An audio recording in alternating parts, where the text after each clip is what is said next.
नमस्कार, मैं आरबी सिंह यादव और आप देख रहे हैं मेरा YouTube channel RB Singh Yadav editor. आज मैं आपके सामने, आपको मालूम है कृष्ण जन्मभूमि मथुरा में इस समय वृंदावन का बांके बिहारी मंदिर कॉरिडोर को लेकर के बड़े विवादों में फंसा हुआ है। इसमें सरकार चाहती है, जिस तरह से उन्होंने अयोध्या में कॉरिडोर बनवाया, जिस तरह से उन्होंने काशी में कॉरिडोर बनवाया, उसी टाइप से वो चाहते हैं कि बांके बिहारी मंदिर, जहां लाखों की संख्या में रोज़ पर्यटक आते हैं, दर्शन करते हैं, चले जाते हैं, वहां पर सरकार एक कॉरिडोर बनाना चाहती है। इस मुद्दे पर जब वहाँ के जो गोस्वामी समाज है, जिनका वो मंदिर है, उन्होंने अपनी व्यथा सरकार के सामने रखी और उसका कॉरिडोर जो बनने जा रहा है उसका विरोध किया। हालांकि सरकार ने कहा कि यहाँ पर जो श्रद्धालु आते हैं, बांके बिहारी मंदिर देखने आते हैं या दर्शन करने आते हैं विग्रह के, उनको भारी तकलीफ होती है। तो इस बात को लेकर के मामला सुप्रीम कोर्ट तक गया। सुप्रीम कोर्ट ने सरकार को कॉरिडोर बनाने की हरी झंडी दे दी। तो ये तो रही कानूनी प्रक्रिया की बात, लेकिन वहाँ के निवासी हैं, बांके बिहारी मंदिर के आसपास के लोग जो रहने वाले हैं या वृंदावन के ही लोग रहने वाले, वो ये कहते हैं कि कॉरिडोर बनने से उनकी जो सांस्कृतिक धरोहर है, भगवान कृष्ण की जो बांके बिहारी की छवि है या उनके प्रति श्रद्धा है, उसमें बहुत फर्क आ जाएगा। इसलिए जैसा है वैसा चलने दीजिए। हाँ, ये बात ज़रूर है, उनका कहना है कि हमें आप बताइए कि किस तरह से कुछ व्यवस्थाएं हम कर सकते हैं तो करेंगे। ये सारी चीज़ें हैं। इस मामले में वो आंदोलित हैं और एक कोई वीडियो चला, उसमें मैंने वहाँ के गोस्वामी समाज के जो प्रमुख लोग हैं, उन्होंने ये कहा कि यदि सरकार ने ज़बरदस्ती की तो हम यहाँ से बांके बिहारी की जो विग्रह है, मूर्तियाँ हैं, उन्हें लेकर के कहीं दूर चले जाएंगे और मथुरा छोड़ देंगे, वृंदावन छोड़ देंगे। ये एक बहुत बड़ी बात है। चूँकि जो दर्शनार्थी हैं या कृष्ण के भक्त हैं, वो बांके बिहारी की छवि के दर्शन करने आते हैं, लेकिन वहाँ पर जब छवि नहीं रहेगी तो फिर क्या होगा, वहाँ के लोग कहाँ जाएंगे, क्या होगा। मैं इस मामले में छोटा सा एक वीडियो है मेरे पास, हालांकि किसी का शूट किया हुआ वीडियो हम दिखा नहीं सकते, लेकिन चूंकि मामला विवादास्पद होता जा रहा है तो इसमें काशी विश्वनाथ के जो हमारे चारों धाम के जो महामंडलेश्वर हैं, उनका एक वीडियो है जो किसी चैनल ने शूट किया है और उसकी कुछ कहना चाहिए क्लिप है मेरे पास, मैं उसे आपके सामने रखना चाहता हूँ। उनका क्या कहना है इस मामले में वो आप देखें ज़रूर, और आप इस पर अपनी टिप्पणी भी कर सकते हैं। ये वीडियो अच्छा लगे तो इसे लाइक करें और देश दुनिया तक पहुँचाने की कोशिश भी करें कि बांके बिहारी मंदिर को लेकर के विवाद क्या है। और हम तो चूँकि एक रिपोर्टिंग कर रहे हैं, इसलिए हमारा फ़र्ज है कि हम ये सारी चीज़ें आप तक पहुंचाएं।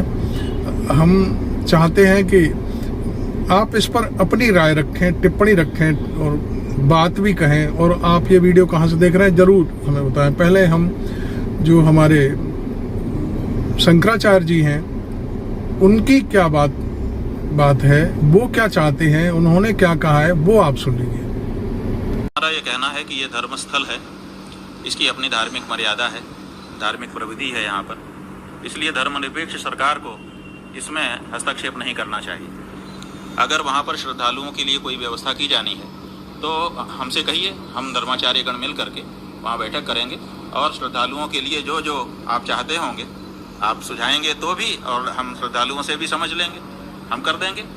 लेकिन आप श्रद्धालुओं की व्यवस्था बनाने के नाम पर हमारे मंदिर में प्रवेश करें और वहाँ आकर के अपने अधिकारियों को घुसाएं जिनको धर्म का ज्ञान ठीक से है नहीं, जो धर्माचरण करते नहीं हैं, और हमारी जो स्थापित परंपराएं हैं उन परंपराओं को, उन मर्यादाओं को तोड़ने का काम करें, तो ये हम स्वीकार नहीं करना चाहते। बल्कि हम सब तो कुंभ में ये निर्णय कर चुके हैं।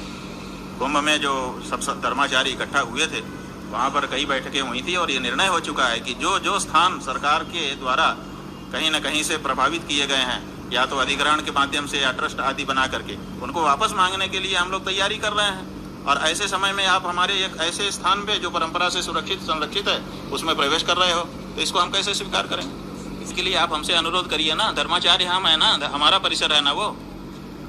आपकी संसद में सांसदों की सुविधा बढ़ाने का हमने कभी प्रस्ताव किया? वो आप लोग कर लेते हो। ऐसे हमारे मंदिर में क्या सुविधा चाहिए आपको? आप अगर दर्शनार्थी बन के आते हो तो आप बताओ, उसको हम ना करें तब हमको दोष को। लेकिन यहाँ सुविधा चाहिए और इसके लिए हम ही घुस जाएंगे और यहाँ का सब कुछ तोड़ करके खत्म कर देंगे और नया ट्रस्ट बना करके अपने आदमियों को बैठा देंगे। ये जो आप तरीका अपना रहे हो, ये कहाँ तक उचित है? ये व्यवस्था की जानी है, हम करेंगे, क्या दिक्कत है? चाहे इस देश का कोई हो, जो भी मंदिर की सुव्यवस्था में अपना योगदान देना चाहता है, उसको योगदान देने का मतलब ये नहीं है कि आप मालिक बन जाओ। योगदान देने का मतलब है कि जो लोग वहाँ पहले से व्यवस्था कर रहे हैं, आप उनको कहो कि हम ये व्यवस्था चाहते हैं। ये है कि हेमा मालिनी जी स्वयं मुसलमान हैं। जब उनको विवाह करना था विवाहित व्यक्ति से, तो हिंदू धर्म में अगर कोई विवाहित व्यक्ति है तो उससे दूसरा विवाह नहीं किया जा सकता है। तब उन्होंने और उनके होने वाले पति दोनों ने धर्मांतरण कर लिया था, और धर्मांतरण करके फिर उन्होंने विवाह किया, और अभी तक उसको रिवर्स कभी किया नहीं है उन्होंने। तो ऐसी परिस्थिति में उनको हिंदू धर्म की बातें कैसे जानकारी में होंगी? क्योंकि बचपन से उन्होंने फिल्मों में काम करना शुरू कर दिया और उसके बाद से मुसलमान बन गई। अगर उनके कहने पर हमारे बांकी बिहारी मंदिर की व्यवस्था को छिन्न भिन्न किया जाएगा, वहाँ की मर्यादा को तोड़ा जाएगा और धर्मनिरपेक्ष नेताओं और अधिकारियों को उसमें प्रवेश कराया जाएगा, तो हम समझेंगे कि वृंदावन की जनता ने गैर हिंदू प्रतिनिधि को चुन करके भूल कर दी। हमारी कहनी देखिए, एक बात तो ये है कि अगर वहाँ श्रद्धालुओं को असुविधा है, देखिए सुविधा असुविधा ऐसी चीज है ना कि जितनी सुविधा कर दो असुविधा ही होती है। इतना बढ़िया संसद भवन बना था, लेकिन हमारे देश के प्रधानमंत्री को लगा कि असुविधा है इसमें, तो नया संसद भवन बनवाया कि नहीं बनवाया? ज़्यादा कुर्सियाँ उसमें रखवाई, जबकि सांसद उतने ही हैं। इसी तरह से जो सड़क बनी रहती है कम पड़ जाती है, जो तार डाला जाता है केबल, अभी देखिए पूरा बनारस फिर से खोद दिया गया है। क्यों खोद दिया गया? कि अब एक नया तार डलेगा। तो जो भी सुविधा कर देते उसमें कुछ कमी तो रही जाती है, एक बात है। दूसरी बात यह है कि जो लोग आते हैं वो श्रद्धा से दर्शन करने के लिए आते हैं, उनको सुविधा में अगर हम डालेंगे तो फिर वो धार्मिकता उसकी क्षीण होती है। समझो बात को, जितना सुविधा हम देंगे उतना फिर वहाँ फिर वो आनंद लेने आएगा, सुविधा देखेगा। अभी वो वहाँ कष्ट देखता है और कष्ट देख करके भगवान का दर्शन करता है। और अगर कोई मूलभूत सुविधा की जानी है तो वो धर्माचार्यों के माध्यम से की जानी चाहिए। क्यों नहीं सरकार ने ये कमेटी बना दी कि बांके बिहारी में इस तरह की श्रद्धालुओं के लिए सुविधा की आवश्यकता है, और वो एक अध्ययन करके हम लोगों को एक बात देती और कहती कि हिंदू धर्म के धर्माचार्यों, आपके यहाँ इतने जनता आ रही है, इनकी सुविधा करने के लिए हमने ये अभ्यास किया है, आप इसको करवाइए। और हम ना करवाते फिर रिमाइंडर देती, फिर ना करवाते फिर रिमाइंडर देती। चौथी बार अगर वो कहती कि नहीं अब हम खुद ही करेंगे, तब तो फिर भी हम मानते। लेकिन सीधे आए और घुस गए। ये क्या है?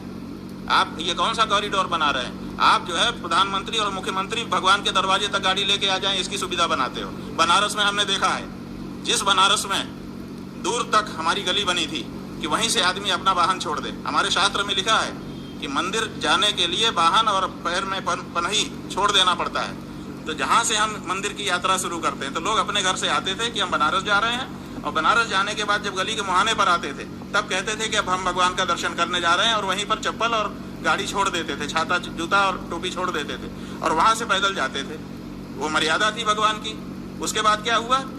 आपने सब ढहा दिया, और ढहाने के बाद ठीक भगवान के गेट पर आदित्यनाथ की गाड़ी आके रुकी थी कि नहीं रुकी थी? बताओ, आप लोगों ने कवर किया था कि नहीं कवर किया था? तो प्रदेश के मुख्यमंत्री की गाड़ी भगवान के दरवाजे तक आ जाए, ऐसा कॉरिडोर हमारी मर्यादा छिन्न भिन्न कर रहा है कि नहीं कर रहा है? जो मर्यादाएं हमारे पूर्व पुरुषों ने बनाई है उसको क्यों छिन्न भिन्न कर रहे हो? भगवान के सामने हनक दिखाने के लिए कि राष्ट्रपति आएगा, प्रधानमंत्री आएगा, मुख्यमंत्री आएगा तो गाड़ी लेकर के भगवान के दरवाजे तक आ जाएगा। इसके लिए आप ये सब कॉरिडोर की कल्पना कर रहे हो। ये हमारी जो स्थापित मान्यताएं हैं, विधियां हैं, मर्यादाएं हैं, उनमें हस्तक्षेप है। हम इसको नहीं स्वीकार करना चाहते। और अगर हमारे ऊपर बलपूर्वक आप करो, भाई आपका ताकत है, आप बलपूर्वक कर लो, लेकिन जहाँ तक हमारा वश है हम इसको अस्वीकार करते हैं। और इसीलिए हमने कहा कि अगर आपके अंदर ये भावना है कि सरकार आ जाएगी तो अच्छी व्यवस्था कर देगी, तो सबसे पहले इनको चाहिए था कि गोरखनाथ मंदिर में ट्रस्ट बनवा करके सरकारी अधिकारियों को दे देते, सौंप देते कि आज से यहाँ से मानती खत्म, मैं भी मुख्यमंत्री हो चुका हूँ और यहाँ पर सरकार तो अच्छी व्यवस्था करती है। तब भी हम मानते हैं कि इस व्यक्ति के मन में ये बात है। अपना मंदिर तो अपने हाथ में रखे हुए है और दूसरे मंदिरों में सरकार को घुसा रहा है। हम कैसे स्वीकार करें इस बात को? क्या यहाँ पर दुरभिसंधि नहीं दिखाई दे रही है? दो तरह का व्यवहार नहीं दिखाई दे रहा है? ये सब बातें हैं जिसके कारण हम विरोध कर रहे हैं। बात यह है कि एक मंदिर में 2 बार प्रतिष्ठा नहीं होती है, तो चाहे ये मानना पड़ेगा। अगर 2 बार वहाँ प्रतिष्ठा करोगे तो आपको मानना पड़ेगा या तो एक प्रतिष्ठा जो अब हो रही है ये गलत है, और या तो पहले वाली जो हुई थी वो गलत है। तो आपको आपने देखा शंकराचार्य महोदय काशी में विराजमान हैं अपने स्थान पर, और उन्होंने बहुत सारी बातें की हैं और उन्होंने कई कटाक्ष भी किए हैं कि सरकार आखिरकार जो विश्व धरोहर के रूप में है बांके बिहारी मंदिर, उसकी छवि क्यों खराब करना चाहती है। उन्होंने कहा कि कॉरिडोर बनाने से उनका शायद मकसद ये है कि मुख्यमंत्री, राष्ट्रपति, प्रधानमंत्री सबकी गाड़ी बांके बिहारी मंदिर के सामने तक पहुंच जाए और वो वहीं से कार में उतरें। ये एक वीआईपी कल्चर जो डेवलप हो रही है, ये उन्हें मंजूर नहीं है। उन्होंने एक कटाक्ष और किया हमारे उत्तर प्रदेश के मुख्यमंत्री जी के ऊपर। उन्होंने कहा कि यदि उनको ये सब चीज़ करनी है तो उन्होंने अपने गोरखनाथ जो धाम है, गोरखनाथ जो मठ है, उसको सबसे पहले सरकार को क्यों नहीं सौंपा? उन्होंने वो अपने पास क्यों रखा है? तो ये एक बहुत बड़ी उनकी बात है। बाकी उन्होंने क्या क्या कहा है वो आप जानते ही हैं। हमारी क्षेत्रीय जो वहाँ की मथुरा की सांसद हैं हेमा मालिनी, उनका भी एक वीडियो मैंने देखा, वो खुलेआम कह रही हैं कि गोस्वामी समाज जो है विकास नहीं होने दे रहा है। तो ऐसा विकास किस काम का जिसके बारे में उंगलियां उठना शुरू हो जाएं? तो ये चीज़ें मैं आपको बताऊं तो उन्होंने हेमा मालिनी पर भी उंगली उठा दी कि वो कौन होती हैं, वो तो मुस्लिम हैं और उन्हें क्या जानकारी है भगवान कृष्ण के बारे में या हमारे जो मठ और मंदिर हैं उनके बारे में वो क्या जानती हैं। तो इस तरह की उन्होंने जो बातें कही हैं वो अपने आप में बहुत ही मैं समझता हूँ चर्चा का विषय आगे बढ़ने वाला है। इसमें तो ज़रूर आप भी इसमें अपना भाग लीजिए और हमारे इस वीडियो पर आकर के कमेंट करिए कि आप लोग क्या चाहते हो, वहाँ पर कॉरिडोर बनना चाहिए या नहीं बनना चाहिए। आप सरकार के साथ हैं या वर्तमान में जो बांके बिहारी मंदिर के जो मालिक लोग हैं, गोस्वामी लोग हैं, उनके साथ हैं। तो आप क्या चाहते हैं? आपको वहाँ इस समय क्या क्या सुविधा मिलनी चाहिए? वैसे तो मैं समझता हूँ कि शंकराचार्य जी ने साफ कर दिया कि चप्पल, जूते और गाड़ी बग्गी छोड़ करके लोग भगवान के दर्शन करने जाते हैं। किसी भी मंदिर में आप उठा करके देख लीजिए। उन्होंने अपने यहाँ का भी उदाहरण दिया काशी विश्वनाथ का कि लोग पनई जो होती है, पनई जानते होंगे, जूता कहते हैं जिसको, उनको उतार करके, टोपी उतार करके तब भगवान शंकर का दर्शन करने आते थे। और आज लोग गाड़ी लेकर के भीतर तक पहुंच जाते हैं। जो वीआईपी है, वीआईपी कल्चर पनप गया है, तो वो इस मामले में उनकी अपनी एक जो वो है पीड़ा है वो धर्म के आधार पर उन्होंने व्यक्त की है। बाकी आप इस वीडियो को ज़्यादा से ज़्यादा शेयर करते हुए आप अपनी भी बात लिखें कि आप लोग क्या चाहते हो कि जो सुप्रसिद्ध, विश्व प्रसिद्ध बांके बिहारी मंदिर है जिसमें लाखों श्रद्धालु रोजाना दर्शन करने आते हैं, वहाँ पर आपकी क्या राय है? कोई कॉरिडोर बनना चाहिए या नहीं बनना चाहिए? सरकार को इसे अपने हाथ में लेना चाहिए या नहीं लेना चाहिए? ये आप भी अपनी बात कह सकते हैं। तो वीडियो आपने अभी तक लाइक नहीं किया है तो ज़रूर कर लें, और चैनल मेरा अभी तक सब्सक्राइब नहीं किया है तो सब्सक्राइब भी कर लें। Thank you very much. मैं आरबी सिंह यादव।